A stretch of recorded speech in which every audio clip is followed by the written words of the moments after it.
লক্ষ্মী ভাণ্ডারে 500 টাকা বাড়িয়েছে। মা কাকিমারা খুবই আনন্দিত হচ্ছে। ঠিকই তো, কারণ 1000 টাকা থেকে যদি 1500 টাকা হয় সবাই আনন্দ হবে। এবং সরকারি প্রকল্প এটা সবারই পাওয়ার যোগ্য, কারণ এই টাকাটা সরকার তার নিজের ফান্ড থেকে দিচ্ছে না।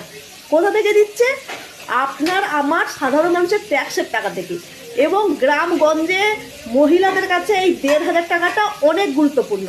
এটা সত্যিই খুশির খবর। কিন্তু একটা কথা ভাবুন তো, খুশি হচ্ছেন তো খুবই ভালো কথা, কিন্তু আপনার বাড়ির ছেলেটা, আপনার বাড়ির মেয়েটা আপনি না খাইয়ে ছেলে মেয়েকে মানুষ করেছেন, ভালো স্কুলে পড়িয়েছেন, যাতে জীবনে সে ভবিষ্যতে অনেক কিছু করতে পারে তাকে দেখে স্বপ্ন দেখেছেন, ছেলেকে নিয়ে মেয়েকে নিয়ে অনেক স্বপ্ন দেখেছেন, দিনের পর দিন দেখেছেন। আজকে সেই ছেলেটা মেয়েটা ভালো স্কুল ভালো কলেজে পড়াশোনা করে আজকে বেকার হয়ে বসে আছে।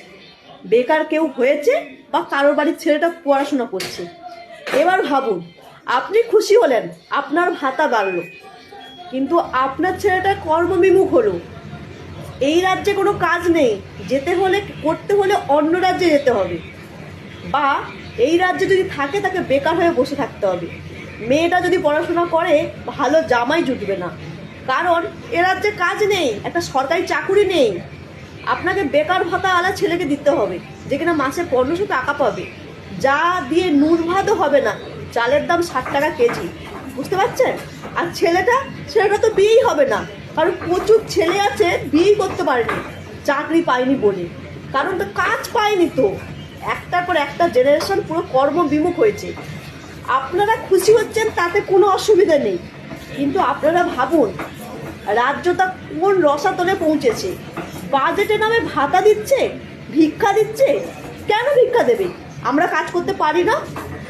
কাজ করে ইনকাম না করতে পারলে বাবা মার ওষুধ কিনবে কি করে, বউকে রাখবে কি করে, বাচ্চা পালবে কি করে, পড়াশোনা করাবে কি করে? তারপরে তো সরকারি স্কুল উঠে গেছে, এখন প্রাইভেট স্কুলে পড়াবে কি করে? তাহলে যারা বড় লোক তাদের বাড়ির ছেলেমেয়েরা পড়াশোনা করবে? আপনি শুধু 1500 টাকা নিয়ে খুশি হয়ে থাকবেন?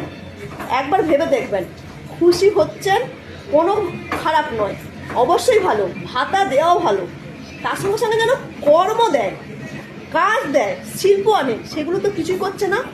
বলছে ঘুগনি শিল্প করতে, চা শিল্প করতে। মানে আপনার ছেলে, আমার ছেলে, আমাদের বাড়ি, আমরা পড়াশোনা করেছি, ইঞ্জিনিয়ারিং করেছে, কেউ বিএড করেছে, তারা কিনা বাস স্ট্যান্ডে গিয়ে ঘুগনি বেচবে, চা বেচবে? আপনি খুশি হচ্ছেন এটা ভেবে যে আপনি টাকা পাচ্ছেন মাসে মাসে?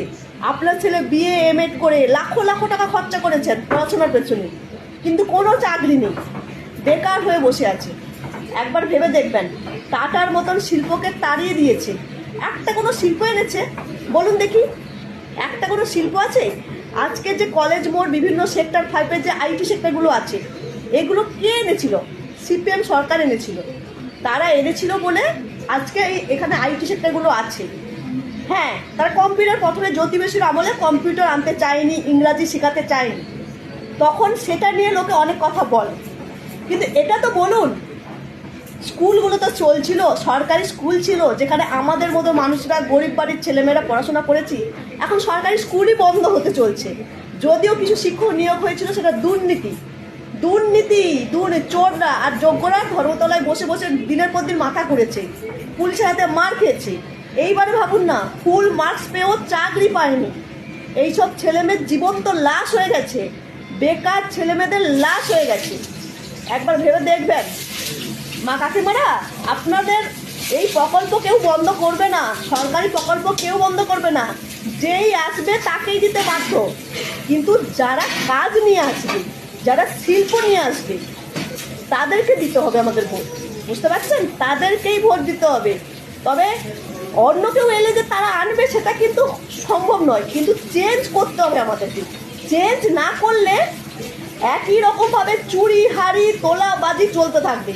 নিজেদের জমি বাড়াবে, কোটি কোটি টাকা সম্পত্তি করবে, হরিশ্চন্দ্র রোড, কালীঘাটে প্লটের পর প্লট, 35টা প্লট, বাড়িতে স্কলার চলন্ত সিঁড়ি বসাবে, আর আপনি আর আমি ভাতা নিয়ে খুশি থাকবো? একবার ভেবে দেখবেন।